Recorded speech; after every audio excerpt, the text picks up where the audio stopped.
tradutor e intérprete de língua de sinais de português e instrutor de língua de sinais. Nós convidamos ele para a palestra. Boa tarde a todos. Nessa palestra nós vamos falar um pouquinho sobre cultura surda.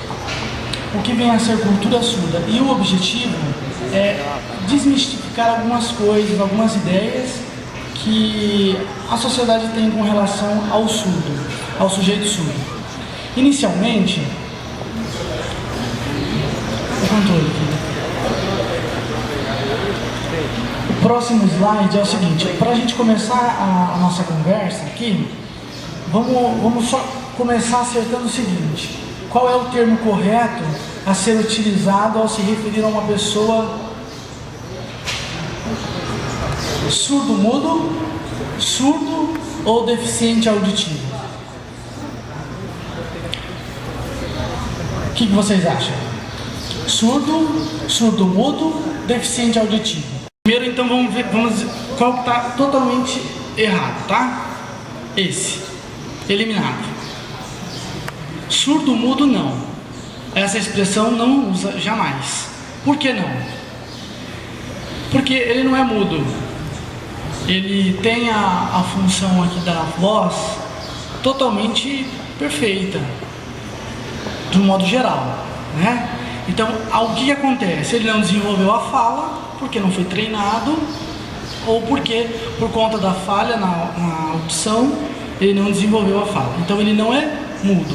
Outra coisa, ele usa uma outra forma de comunicação. Ele expressa o pensamento, ele expressa angústias e preocupações. Só não faz isso através da oralização. Perfeito? Então, surdo-mudo, não. A comunidade surda detesta esse tipo de... essa palavra. Mudinho, então, é totalmente pejorativo. Eles detestam. Então, para nós aqui que estamos de presente ganhando esse conhecimento, não vamos mais usar essa palavra, tá bom? E agora, surdo ou deficiente auditivo? Deficiente auditivo? Vamos ver. Olha só. Os dois termos estão corretos, tá? O que vem a ser surdo? Segundo a legislação, a Lei 10.5626, desculpa, de 2005, lá diz assim, ó: considera-se a pessoa surda aquela que, por ter perda auditiva, compreende e interage com o mundo por meio de experiências visuais, manifestando sua cultura principalmente pelo uso da língua de sinais. Então, surdo é aquela pessoa que utiliza da língua de sinais. Então, todo sujeito que surdo bilateral dos dois ouvidos ou não, em qualquer grau, que utiliza a língua de sinais como meio de comunicação, este é considerado uma pessoa surda. Assim a comunidade gosta de ser chamada. Eles não gostam muito da expressão deficiente auditivo. Quem é o deficiente auditivo? Então, a legislação mesmo diz que é deficiente auditivo aquele que tem perda bilateral parcial ou total de 41 decibéis acima. Por exemplo, eu coloquei uma gravura aqui de uma pessoa idosa. Ele, com o passar do tempo, com os anos, ele foi perdendo a capacidade auditiva. Mas ele precisa da língua de sinais para se comunicar? Não. Ele não precisa. Então, ele não é surdo. Ele é deficiente auditivo. Certo? Essa é a diferença. Então, quando você se refere a uma pessoa que tem capacidade auditiva limitada, usa aparelho, pensa em português, se expressa em português, esse é um deficiente auditivo. Quando ele faz em português, em língua de sinais, ele é surdo, tá? Essa é a diferença então. Então, podemos usar a expressão surdo e podemos usar a expressão deficiente auditivo. Na literatura clínica, você sempre vai encontrar o termo deficiente auditivo com maior frequência. É comum. Mas, como vou frisar novamente, surdo, a comunidade surda gosta do termo surdo, tá bom?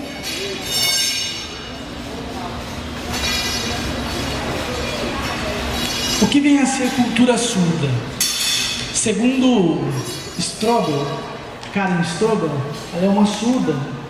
Ela define cultura surda assim, ó. Cultura surda é o jeito de um sujeito surdo entender o mundo e de modificá-lo, a fim de se torná-lo acessível e habitável, ajustando-o com as suas percepções visuais, que contribuem para a definição das identidades surdas e das almas das comunidades surdas. Isso significa que abrange a língua, as ideias, as crenças, os costumes e os hábitos do povo surdo.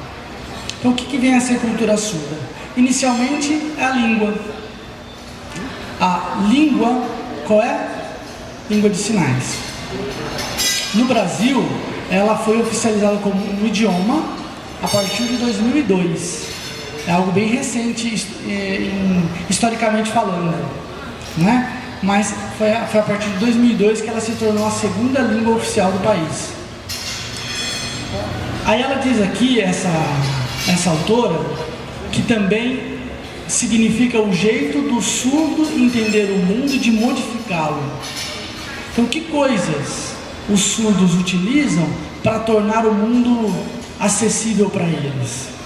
Então, são essas, olha, são os artefatos culturais. Por exemplo, existe esse telefone aqui, ó, é o TDD. O TDD, ele tem aqui na rodoviária, por exemplo. É um aparelho telefônico para surdos. Nem todos os surdos utilizam esse aparelho. Como é que ele funciona? Existe uma central, então o surdo, ele escreve uma mensagem e aí ele envia essa mensagem para uma central, que o atendente oraliza ou para um ouvinte, no caso. Certo? Então, assim funciona o TDD. Sempre, a pergunta aqui foi, sempre tem um atendente disponível? Sempre tem. No caso aqui, é um serviço prestado pela prestadora de telefone, né? Aqui na rodoviária, por exemplo, tem um telefone na Sercontel, né? Por exemplo, a pessoa vai utilizar o telefone, cai lá e ela vai fazer o serviço. Tá? Então, esse é o TDD. Porém, é uma tecnologia já ultrapassada. A comunidade surda já não usa tanto mais, né? Já é algo bem antigo. O que ela tem usado agora? Uma coisa inédita, é um outro aparelho telefônico para surdos, que é em forma de vídeo. Como assim? O surdo se comunica com a pizzaria, por exemplo, que quer fazer o pedido de uma pizza, então ele liga lá na central de intérpretes, e essa central de intérpretes faz a ligação. Ou então, de surdo para surdo, é ligação direta. Aí não precisa passar pela central. Entendeu como funciona? É uma outra tecnologia. Isso é um artefato cultural da comunidade surda. A gente não precisaria ter esse telefone em casa, por exemplo. Por isso que é próprio da cultura surda. Um outro equipamento utilizado pela comunidade surda é a babá eletrônica. O que é isso?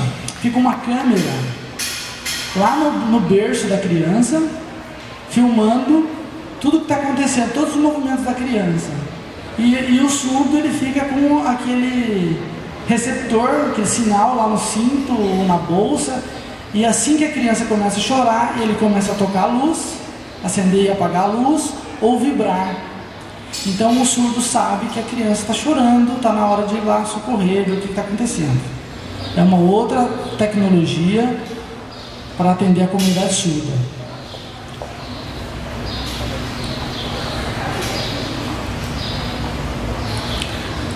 Outra coisa também é o despertador para surdos. Então, ao invés de ser a música, ele coloca um aparelho dentro do travesseiro. Aí, na hora de acordar, o travesseiro vibra. Alguns utilizam esse tipo de despertador, outros utilizam o próprio celular. Agora todo mundo tem celular, é mais fácil, né? mas é uma coisa que foi desenvolvida, pensada para surdos. Isso é cultura surda. Então eu mostrei algumas coisas da cultura surda, e aqui a Lei 10.436 de 2002, que torna a língua de sinais a segunda língua oficial do país, sendo aceita como meio de expressão natural, língua de modalidade e espaço visual. Então, nós, brasileiros, usamos a língua portuguesa como nossa primeira língua, e a língua de sinais é a segunda língua oficial do país, desde 2002.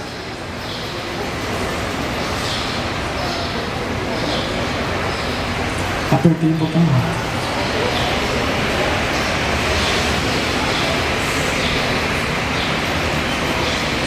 Só um pouquinho que está passando do outro.